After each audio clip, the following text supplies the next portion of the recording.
비국이 밝지가 않다고 부들부들. 난 테슬라 투자했는데, 난 구글, 난 아마존.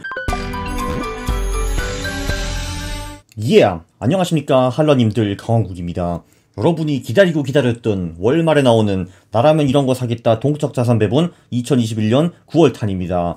우선 이 영상이 좀 늦은 거에 대해서 좀 양해를 표하고 싶습니다. 그래서 제가 이제 이번 달부터는 유튜브 커뮤니티에 그 10개 전략에 어떤 종목을 사야 되는가, 그거는 먼저 올렸습니다. 그리고 계속 매월 그렇게 할 예정입니다. 그러니까 급한 대로 월말에는 종목을 먼저 유튜브 커뮤니티에 올리고 그 다음에 영상을 만들어서 이렇게 올리겠다라는 말씀입니다.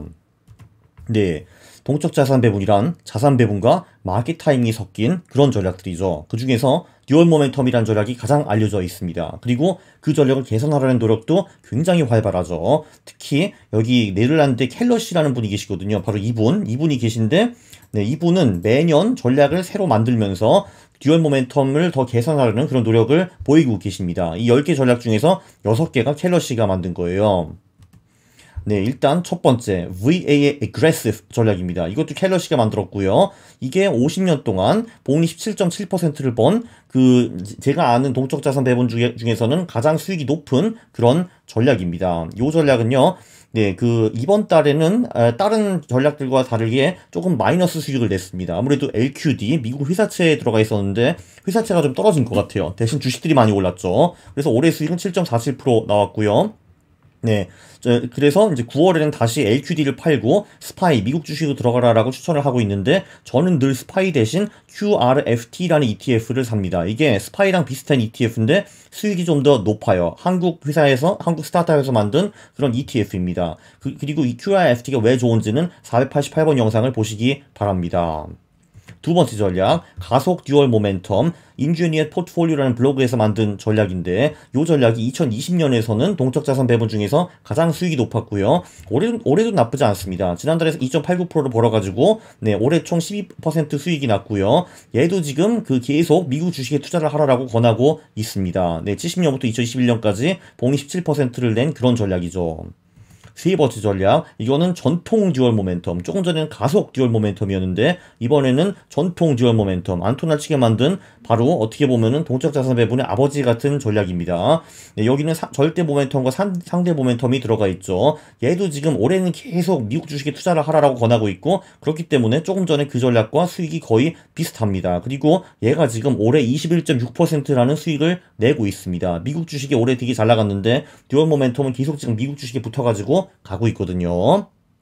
네 번째 전략은 DAA 전략, 켈러시가 만든 동적자산 배분 전략 중에서 가장 보수적인 전략 중에 하나입니다. 얘도 지금 0.5% 수익이 났고 올해 8% 수익이 났는데요. 종목이 좀 많이 바뀌었습니다. 8월 같은 경우에는 50%를 미국 회사채에 투자를 하라고 했는데, 이 회사채가 8월 좀 삐끗해가지고 9월엔 얘를 갈아치우고 회사채는 내보내고 그 대신에 원자재, 나스닥, 미국 부동산, 미국 소형주, 미국 주식 그리고 유럽 주식을 사라라고 권하고 있습니다. 참고로 저도 요 전략에 투자를 하고 있고요. 그리고 듀얼 모멘텀 전략, 그리고 VAA 전략, 이렇게 3개 전략에 나눠서 투자를 하고 있습니다. 그래서 저도 관심 있게 보고 저도 포트폴리오 리밸런싱을 했죠.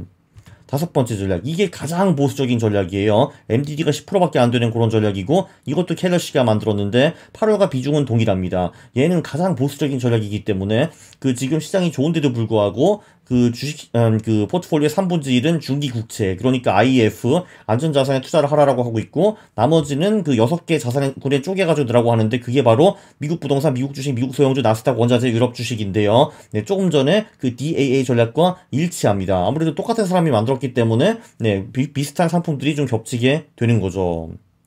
여섯 번째 전략, 이것도 안토나치 아저씨, 듀얼 모멘텀을 만든 아저씨가 만든 전략인데, 이 전략은 그렇게 인기는 없지만 네, 이분의 논문 구석탱이에 나와 있는 그런 전략입니다. 8월과 동일하게 하이힐드 미국 주식, 미국 머기지 리츠 그리고 현금에 투자하라라고 권하고 있고요. 네, 그렇습니다. 얘도 얘도 상당히 보수적인 전략이에요. MDD가 10.9% 정도밖에 안 나옵니다. 얘도 올해 그럭저럭 수익을 내고 있는데 그렇게 그레이트하진 않네요.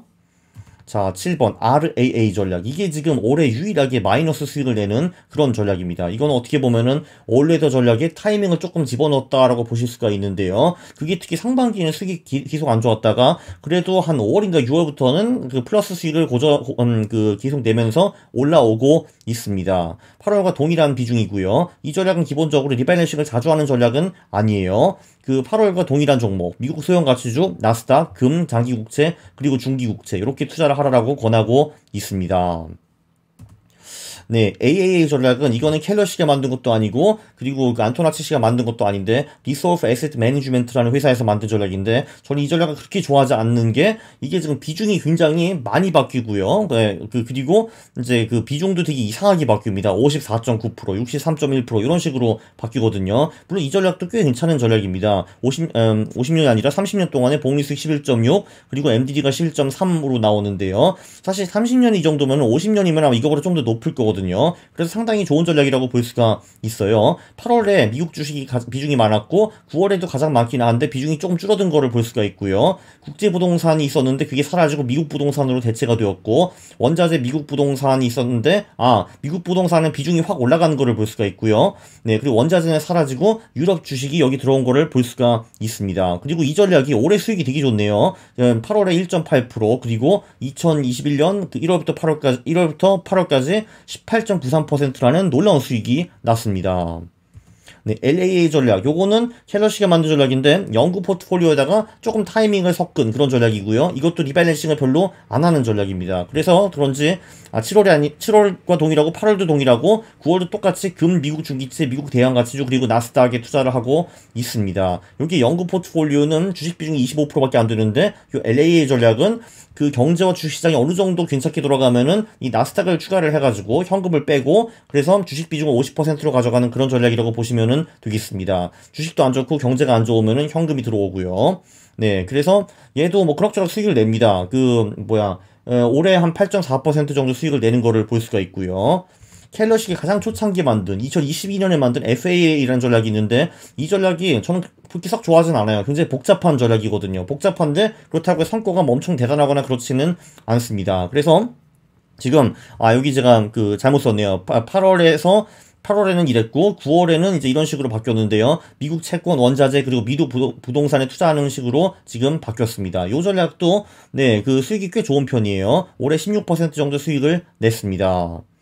네, 한번 또 비교를 해보면요.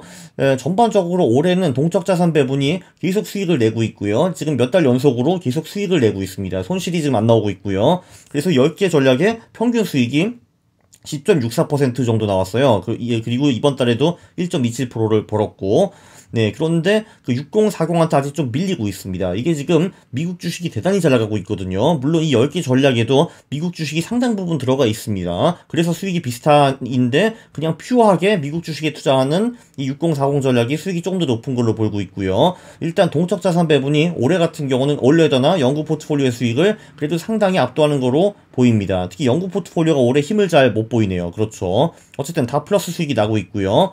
네, 지금 동적 자산 배분들이 7월에는 그래도 미국 주식을 좀 줄였다가, 네, 이제 7월 말에 비중을 줄였다가 8월에 또 잘 나가가지고 8월 말에는 다시 비중을 높이는 거를 권하고 있습니다. 그래서 배트를 보면은 1월, 8월에 지금 듀얼 모멘텀이 착실하게 앞서 나가고 있고요. 올해 21.76% 수익, 그리고 AAA, FA가 2등, 3등을 하고 있는데 이제 서서히 좀 차이가 벌어지는 거를 볼 수가 있습니다. 네, 저도 전통 듀얼 모멘텀에 투자한 사람으로서 상당히 기분이 좋습니다. 그리고 다시 한번 강조하는데 저는 스파이가 아니라 QRFT ETF를 샀다라고 강조하고 싶고요. 물론 여러분들도 따라할 필요는 없습니다. 왜냐하면 QRFT라는 게 해보니까 유동성이 좀 부족한 그런 문제는 있어요. 스파이 ETF는 금방 사지는데 그런 단점은 있는데 근데 계속 지속적으로 S&P보다 높은 수익을 내고 있고요. QRFT가. 그리고 이게 AI ETF고 퀀트니까 뭐 그렇게 지속되지 않을까라고 좀 작은 기대를 하고 있습니다. 자, 오늘은 여기서 영상이 끝나지 않습니다. 여기서 미국 주식에 대해서 한마디를 좀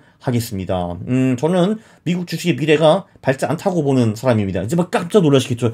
미국이 밝지가 않다고 부들부들 난 테슬라 투자했는데 난 구글 난 아마존 이렇게 하시는 분들이 계실 텐데요. 그리고 심지어 저도 지금 듀얼 모멘텀이나 DA, VA 하면서 미국 주식 비중이 상당하다는 거를 아실 수가 있어요. 제가 계산을 해보니까 지금 제 세계 전략 중에서 이제 그 스파이 비중, 그러니까 미국 그 주식 비중이 75%거든요. 저도 그래서 75%가 거기 들어가 있습니다. 근데 이런 사람이 와가지고 미국 주식의 미래가 밝지 않대. 자, 이게 무슨 말이냐면요. 자, 단기 투자의 경우 모멘텀을 그냥 따라가면 되는 겁니다. 저는 동적 자산 배분을 하는 사람이라서 매월 포트폴리오를 조금씩 바꾸고 있잖아요. 네, 그래서 모멘텀 점핑을 지금 하고 있습니다. 그래서 지금 동적 자산 배분들이 말하는 게, 자, 미국 주식 비장을 좀 늘려라. 최근에 매우 잘 나갔다. 사라. 해가지고 저는 산 거인데요. 자, 여기서 포인트는 뭐냐면은 단기 투자, 모멘텀을 따라가면은 미국 주식을 사는 게 맞는 겁니다. 근데 장기 투자를 하잖아요.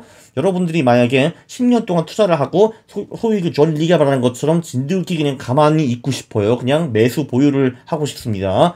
자, 그럴 경우에 10년 동안 보유를 할 경우에는 이 수익에 미치는 영향, 그 영향 중에서 한 50%는 valuation입니다. 그게 per PBR 뭐 이런 거거든요. 한마디로 그 나라의 뭐 경제 상황이 좋거나 뭐 전망이 좋거나 산업이 좋거나 이런 게 중요한 게 아니라 싸게 샀냐 안 샀냐, 이게 50% 이상 영향을 미친다라는 겁니다. 그 10년 그 수익이에요. 근데 지금 문제는 미국 주식은 더럽게 비싸다는 겁니다. 퍼로 보든 PBR을 보든 뭐를 보든 밸류에이션이 지금 역대 최고가 2000년이었고 지금 역대 두 번째로 높은 걸로 알고 있어요. 이미 1929년 대공황 전에 밸류에이션은 뛰어넘은 지 오래되었습니다. 자, 그래서 저는 미국 투자의 매수 보유, 미국 주식의 매수 보유, 그냥 사가지고 10년 동안 진득히 가지고 있는 거, 이거는 장기 비전이 없다고 저는 생각을 하는데, 네, 저는 동적 자산 배분을 하기 때문에 기회주의 투자를 하는 겁니다. 네, 저는 미국 주식에 장기 투자 생각이 전혀 없어요. 단기적으로 모멘텀이 좋으니까 들어간 것 뿐입니다. 네, 다시 한번 미국 주식은 10년 매수 플러스 보유할 자산이 절대 아닙니다. 아, 이거 분명히 또 이상한 댓글이 들어올 것 같아. 니가 뭐라 임마, 그래도 미국이 미쿡. 네, 2030년에 다시 한번 봅시다. 네, 그렇습니다. 이번 영상은 특히 맨 마지막 페이지 때문에 굉장히 유익한 것 같은데, 동의를 하시면은 구독을 눌러주시고, 네, 그리고 좋아요를 눌러주시기 바랍니다. 싫어요를 누르시면 제가 매우 싫어합니다. 감사합니다.